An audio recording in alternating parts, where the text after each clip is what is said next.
Turner, and I am the training manager for the Tri-County Community Network. And today we are talking about strategic planning, and our guest presenter is Jackie Baxter, who is the Director of Community Engagement with RSVP. And I am really excited to have you join us today, Jackie. How are you? Good morning, Adrian. I'm very well, thank you. How are you doing? Great. Fantastic. So, we're going to begin with an agenda that includes learning more about RSVP, and then we'll move into talking about the importance of strategic planning, steps involved in the strategic plan development process, and then some encouragement for you in terms of developing and implementing that plan because RSVP has a wonderful offering for nonprofit organizations that Jackie will be sharing more about. So, Jackie, will you tell us a little bit more about yourself and RSVP? Thanks, Adrian. Sure. RSVP, we've been around since 1973, and our mission is to um, address community needs through volunteerism. As you can see on the slide here, last year we had 1,200 active RSVP volunteers. Anyone can be an RSVP volunteer who's age 18 or older, who just wants to help in their local community. It's a wonderful organization. We're still not as well known as we would like to be, but we are very, very active throughout the counties of Montgomery, Delaware, Chester counties, and also in parts of Philadelphia.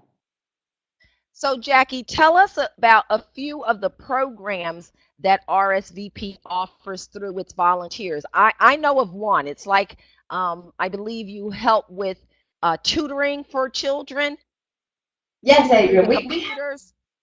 we have 10 impact programs that we manage ourselves, and we partner with more than 200 agencies too, agencies like Meals on Wheels and thrift shops and food pantries.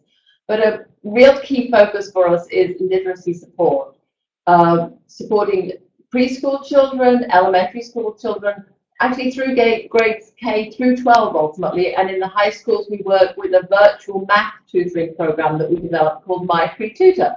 So volunteers do not have to go into the schools, they can do it from their home, from their office, and help students achieve their Algebra 1 qualification so they can graduate high school.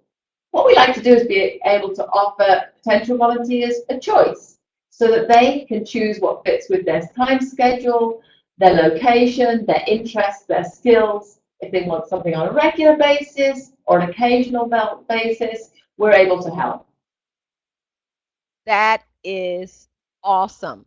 So RSVP has been a member of TCN for quite a few years, and Jackie is one of the presenters that we have at our nonprofit conference every year, and she does a fantastic presentation on volunteerism. So I just wanted to throw that plug in for Jackie. If your organization needs volunteers, support, or learning, then you should call Jackie to get some tips and strategies. Okay, so we're going to move forward and now start to talk about the process of strategic planning. So this is just baseline information. We'll go through a few slides and then we'll talk specifically about the program and resources that RSVP offers. So basically, your strategic plan is the roadmap that details how you're going to achieve your organization's goals.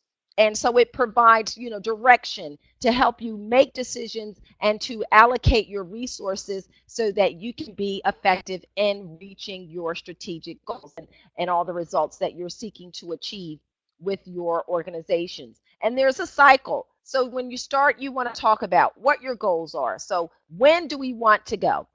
Where do we want to go? And then the desired outcome. So how are you going to get there? What are the specific strategies that you're going to implement? And that means determining, what those big goals are, and then measuring, because measurement is really important so that you can assess how well your program is doing after you get your results. And then you're going to look at how you can improve. So strategic planning is a cycle. that is going to be based around the mission of your organization or the values that you're trying to, I'm going to say, align so that you can achieve your overall results for success. So we're going to go through 5 steps. The first step is you've got to collect the facts, right? You have to have a starting point so that you know what your capabilities are. So you need to understand your organization's overall goals, because your strategic plan for your specific department has to fit in with the overall goals and missions of the organization. You're going to look at what your internal and external limitations are, and then collect the feedback or input from others. So, Jackie, tell us about some of the ways that your organization collects the facts. One of the kind of challenges for us with volunteers, based in like literally hundreds of sites around the 3 counties in Philadelphia, is keeping track of who is where and what are they doing and how often are they helping. So we have a feedback reporting system and a database that tracks all of that information. From that, we understand, I don't want to be jumping ahead too much, but we understand that there is a natural issue of turnover, and retention of volunteers is a key issue for us. You know, people are busy, life changes, people move, and so there's a natural, relatively high turnover of volunteers. That's a fact. And the needs for more volunteers is growing. The community needs are there. We need to recruit, we need to not just be stable in our volunteer base. We need to grow to meet the needs that are in our communities. So that's kind of like our goal. Our 2017 goal was explicitly related to volunteer recruitment and retention as well. Fantastic. Ashley, I want you to know that if you have any questions or comments, we welcome you to put them in the chat box. If you want to add any type of commentary, we invite you to do that at any time. So one of the ways that you can look at collecting the facts is doing a general SWOT analysis. And most people are familiar with this. You want to look at what are the strengths, weaknesses, opportunities, and threats, so that you can, again, have that starting point and understand what your limitations are and what opportunities exist for you to reach your plan. Now, Jackie, I know that you have an example of a strategic plan or a program that you implemented. Would you like to share that? Are we talking about the volunteer recruitment plan at this point, or are you referring to a different plan? The example that Jolette brought into you. Is that something? Oh, Jolene. Okay. Yes. Okay. Thank you. Okay. I'm still hearing background music, Adrian. I don't know if Ashley is as well, but I'm still hearing the background, but that's okay. So yes, one of our programs that we manage is called Volunteer Executive Consultants. And we're going to talk a little bit more about that later.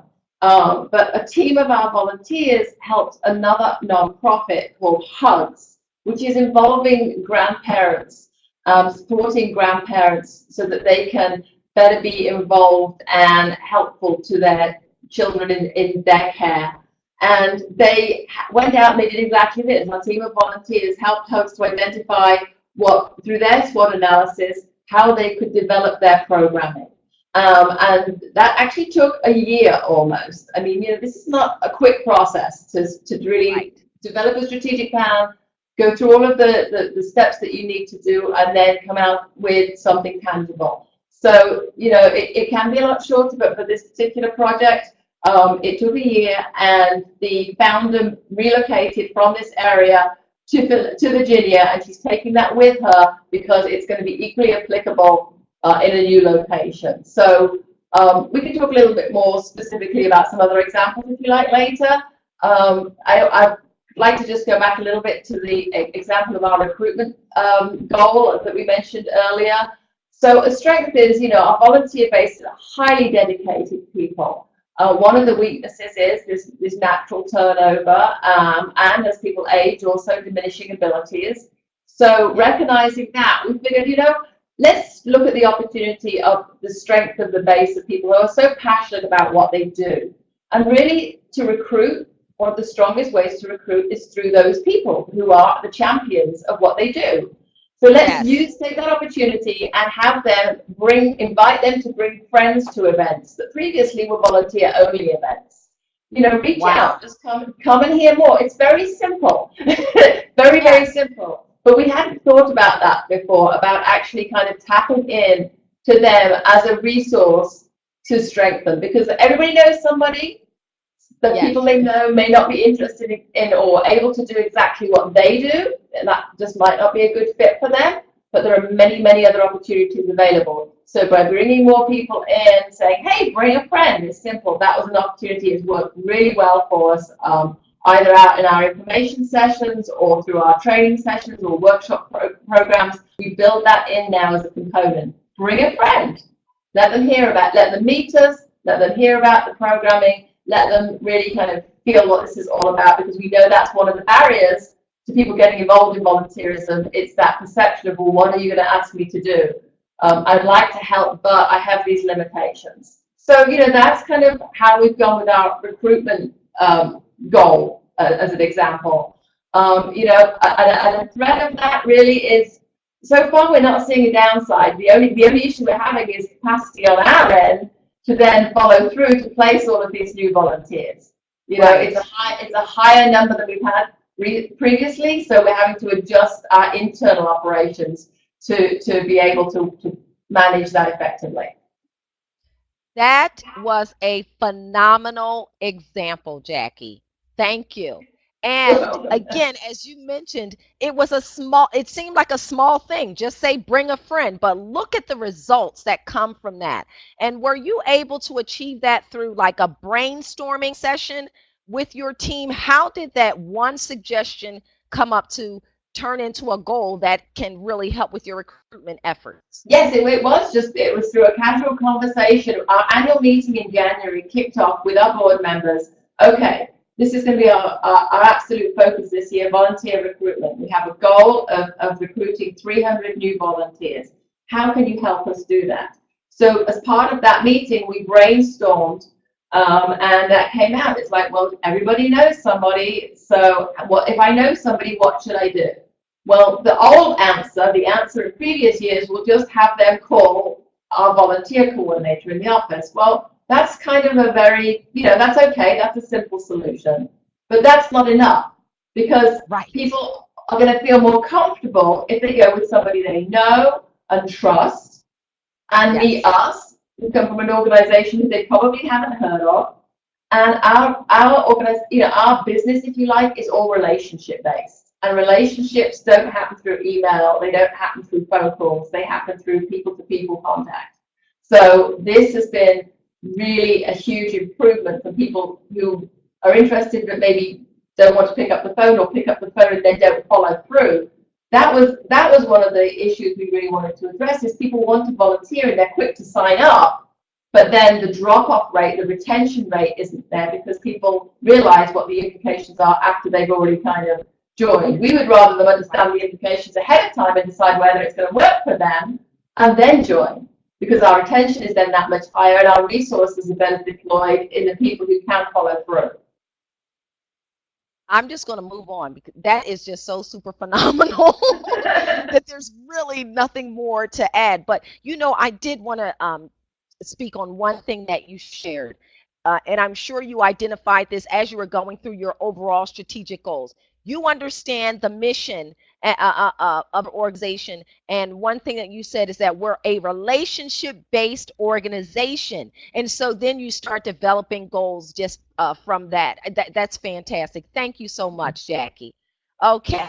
And so the next step is understanding the need of goal setting. So your goal is an overarching principle, but the objectives are going to be those specific actions that you're going to take. And it's important because this slide is just sharing how many people don't set goals, many organizations don't set goals, and there is a very high failure rate in terms of reaching your results. And so that's the important reason why strategic planning is beneficial to help your organization grow. So then there's the step 3, which is the how and the why. So you're setting goals because you want to set specific expectations of what needs to be done.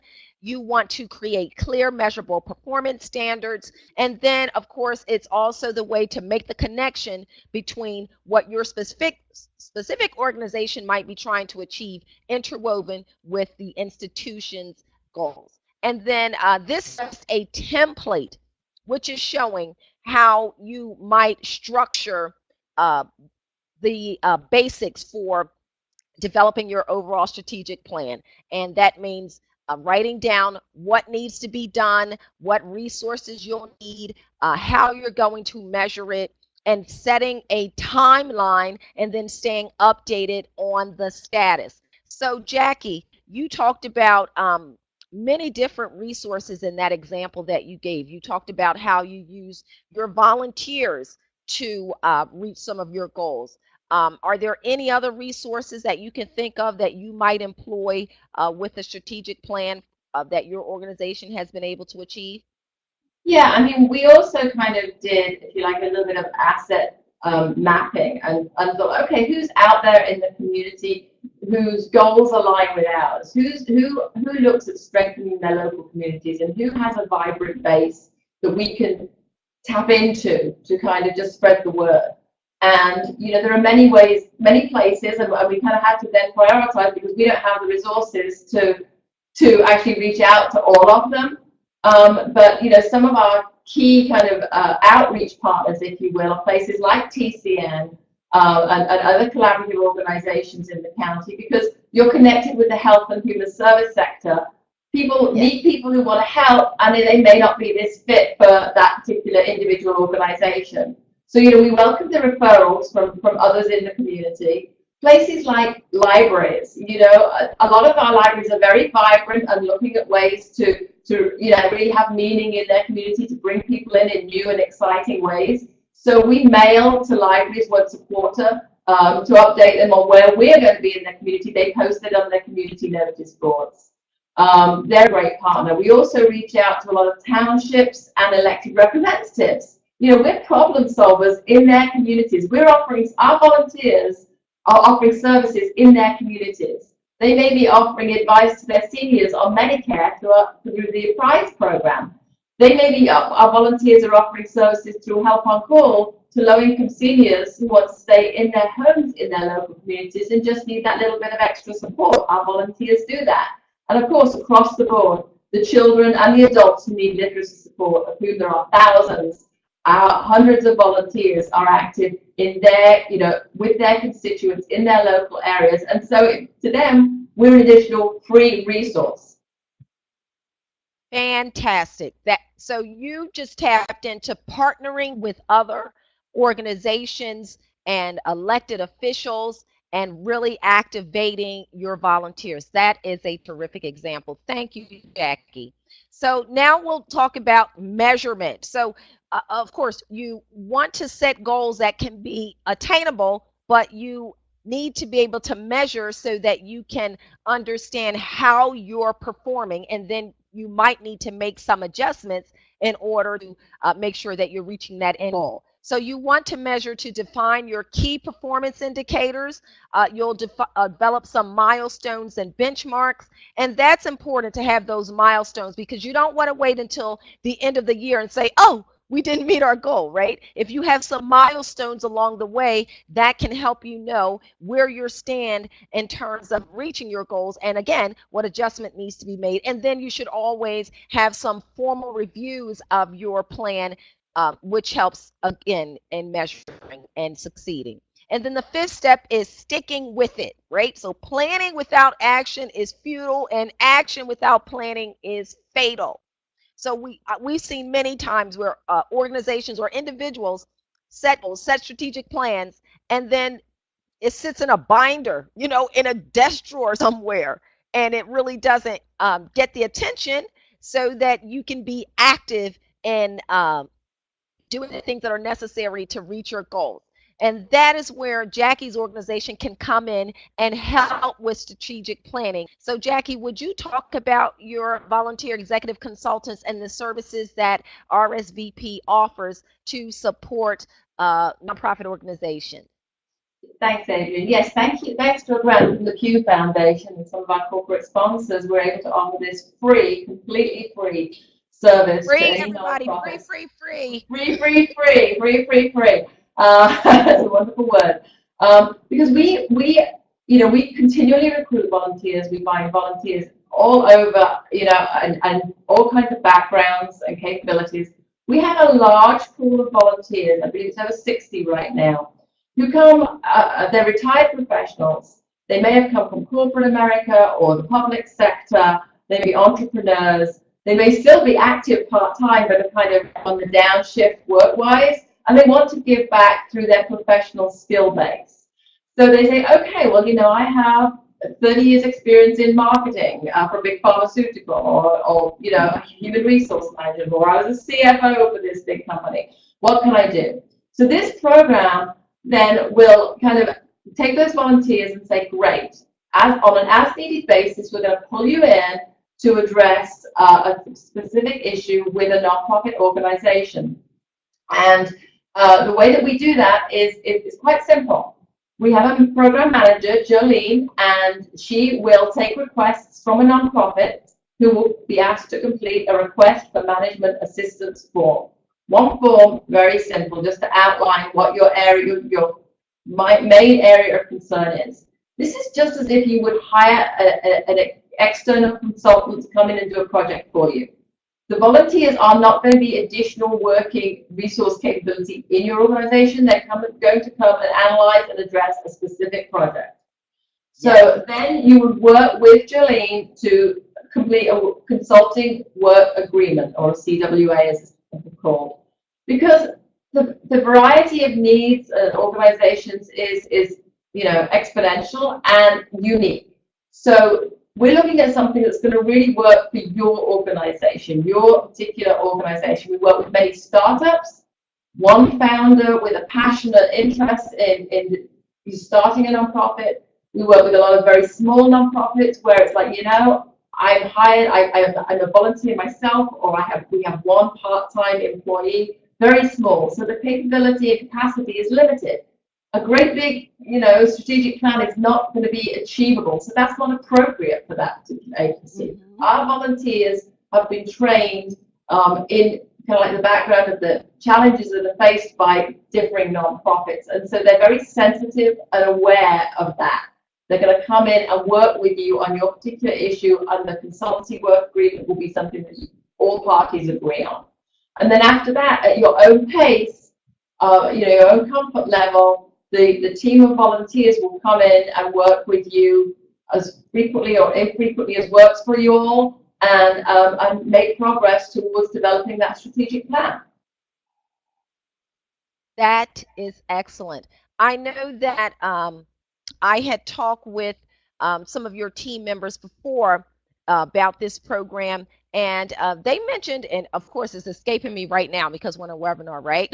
But they mentioned a few of the clients that they had worked with. Are you at liberty to share that? Have like some of that you mentioned, like whether it's a small organization or a larger organization? Yeah, are you able to share? Yeah, it really varies. I mean, we've worked with kind of like rehabilitation programs, like artworks to get children, creatively on track rather than, as an outlet when they've been perhaps having problems in school and they're not academically focused and they need a way of self-expression. We've worked with a nonprofit like that. We've worked with canine rescue nonprofits, who support the police through, the work with the dogs. We've worked with a Nature Conservancy project and program that needed help with their strategic planning. That's another kind of area. There are really so many different examples. We worked with a veterans group that was started by a veteran himself, and he wanted to be able to offer support of a kind of like a one-on-one individual support, as well as linking them to resources. So we've worked with veterans organizations as well. It's a big range. Anybody, because it's fully funded and free, people come and they just say, okay, we need this help, and Jolene is just thrilled to be able to pull together the resources that we have to to provide the support that so many nonprofits have, because we're working in the trenches. You know, people are working so hard. I've been in nonprofits for over 20 years. I see it. You know, it's a real challenge. It's going to continue to be a real challenge. And if you can bring in some additional relevant free capacity resource to help, it can make all the difference. All the difference. And completely confidential. So that's another point. Another area we work on a lot is board development. You know, starting from scratch, you know, you need a board of directors. Well, who should I have? I know so and so. They would, you know, they're a good friend. Maybe they'd be good. Well, that's great. However, you need to look strategically about pulling together the team of board of directors that's going to make the organization strong and drive it forward. So we do a lot of work too on board development and how to, you know, get the best board for your organization. Thank you. Thank you so much, Jackie. Well, we're thrilled at TCN to have RSVP be a member organization, because we know all the work that you're doing and how you collaborate with other members. So now we will be taking questions. If Ashley or others on the line, if you have a question, I'm going to, okay, I'm going to try to. I'm not good with this technology. I'm going to try to open up the phone line so that, Ashley, if you have a question, you can jump in. In the meanwhile, and you just have to raise your hand, Ashley. It's a button that you push and says that you can ask a question. So in the meanwhile, I want to let you know about a few events that TCN has. We have the Amazing Race. Jackie, has RSVP signed up for Amazing Race? Hate to put you on the spot. I got to check back on that. I'm not sure if we have or not.